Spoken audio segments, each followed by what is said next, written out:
حج کے سلسلے میں چند آخری مسئلے مستحبات حج وغیرہ کے سلسلے میں آپ کی خدمت میں عرض ہوں گے. صرف اہمیت حج اور وجوب حج اور شرائط وجوب حج آپ کی خدمت میں بیان ہوئی ہیں. مشورہ یہ ہے کہ جو بھی حج کرنا چاہیں 1 سال پہلے سے حج کی تیاری کریں اور حج کی تیاری کے سلسلے میں سر فہرست اپنے متعلقہ فقیہ جامع الشرائط اور مجتہد کا جو مناسک حج ہے کتاب اسے فراہم کریں اور اسے کسی اچھے عالم کے پاس اسے مسئلہ بمسئلہ پڑھیں کہ سال کے دوران وہ سب سیکھ لیں اور اس کے بعد اگلے سال حج پہ جائیں تاکہ بہتر سے بہتر حج انجام دے سکیں. یہ ضروری حج کے مسائل تقریباً 2 مسائل کے برابر ہیں. اسے الگ سے سیکھنا ہوتا ہے اور پڑھنا ہوتا ہے. کل سے انشاءاللہ العزیز آپ کی خدمت میں احکام و آداب قربانی کے سلسلے میں چند مسائل، چند آداب اور چند مستحبات انشاءاللہ بیان ہوں گے کیونکہ ماہ ذی الحج نزدیک ہے اور قربانی بھی. تو آج چند مسائل آپ کی خدمت میں عرض کریں گے کہ اگر معلوم ہو جائے کہ میت کے ذمے حج واجب تھا، اب یہ پتہ نہ چلے کہ اس نے حج کیا ہے یا نہیں کیا، اب وارثین کی ذمہ داری کیا ہے؟ اگر معلوم ہو کہ حج اس کے ذمے واجب تھا اب ادا کیا یا نہیں کیا نہیں معلوم، تو اس حج کی قضا واجب ہے، وارثین کے لیے واجب ہے کہ اصل مال سے میت کا جو ترکہ ہے اس میں سے حج کے اخراجات نکال کر کسی کو حج کے لیے بھیجیں.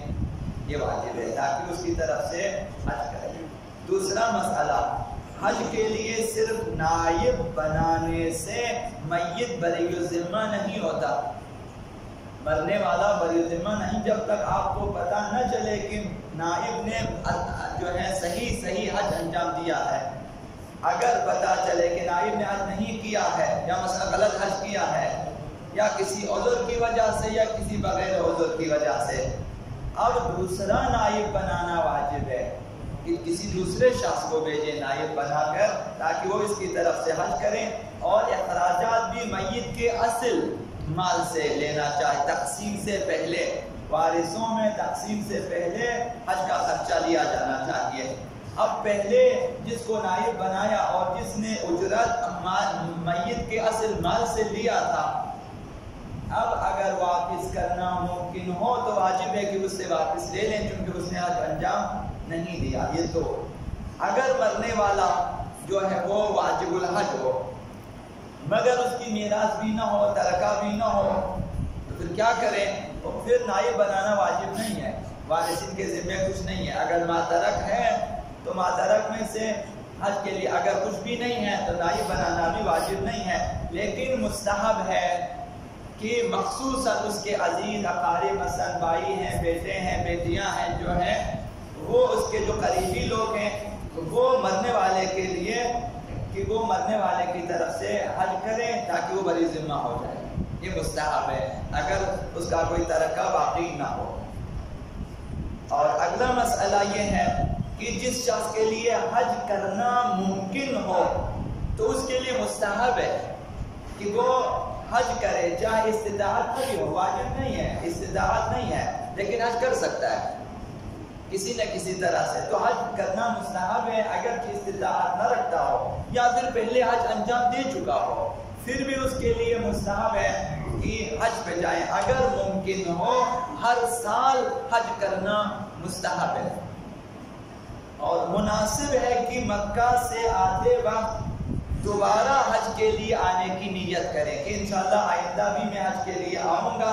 بعض روایات میں آیا ہے کہ واپس آنے کی نیت نہ کرنے سے انسان کی عمر کم ہو جاتی ہے.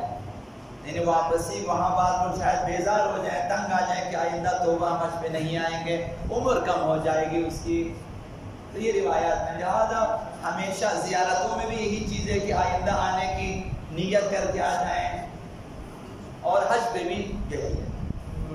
مستحب ہے کہ جس کسی کسی میں حج کی استطاعت نہ ہو اس کو حج کے لیے بھیجیں، یعنی خرچہ دے دیں. جو لوگ صاحبان استطاعت ہیں وہ خرچہ دے کر مثلا ہر سال کسی کو حج پہ بھیجیں. جو غریب غربا کو مثلا فقراء ہیں جو حج نہیں کر سکتے، یہ مستحب ہے کہ خرچہ دے کر حج کے لیے بھیجیں. اگر حج انجام دینے کے بعد قرضہ ادا کر سکنے پہ اطمینان ہو، ایک شخص کو پتہ ہے کہ میں حج کروں گا واپس آؤں گا جتنے قرضے میں ادا کر سکتا ہوں، تو اس کے لیے مستحب ہے کہ حج کے لیے قرضہ لے کر حج پہ جائیں.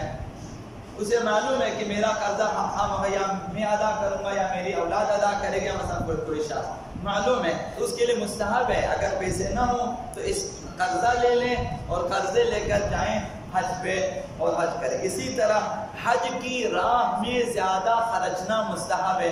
ابھی آپ جیسے صاحبان استطاعت جائیں گے تو دیکھیں جو غریب حاجی ہیں ان کے لیے خرچیں، ان کے کرائے کا بندوبست کریں، ان کے لیے کھانے پینے زیادہ سے زیادہ راہ حج میں خرچنا مستحب ہے. بیوی کے لیے مستحب حج کرنا ہو تو پھر شوہر کی اجازت ضروری ہے اس سفر حج پہ جانے کے لیے. ایک بیوی نے اگر طلاق لی ہوئی ہے، طلاق رجعی ہے، تو اس کے لیے بھی یہ شوہر سے اجازت لینا ضروری ہے، کیونکہ ابھی تک حالت عدت میں ہے اور طلاق رجعی میں ہے، اس کے لیے بھی. لیکن جس نے طلاق بائن لی ہے وہ طلاق جو ناقابل واپسی ہے، تو اگر طلاق بائن لی ہے اس کے لیے اپنے جو ہے متعلقہ شوہر سے جو ہے اجازت لینے کی ضرورت نہیں ہے. اگر کسی عورت کا شوہر مر چکا ہو اور وہ عدہ وفات میں ہو تو اس کے لیے مستحب حج، اس کے لیے حج کرنا جائز ہے. طلاق عدہ وفات میں حج کرنا جائز ہے اس کے لیے. باسمك العظيم الأعظم الأعز الأجل الأكرم يا الله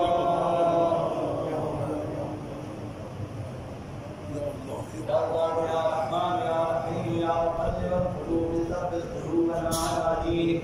اللهم اهدنا من عندك واحفظ علينا من فضلك وانشر علينا من رحمتك وانزل علينا من بركاتك بحق محمد وآله الطيبين الطاهرين. إلى المؤمنين والمؤمنات رحم الله من قول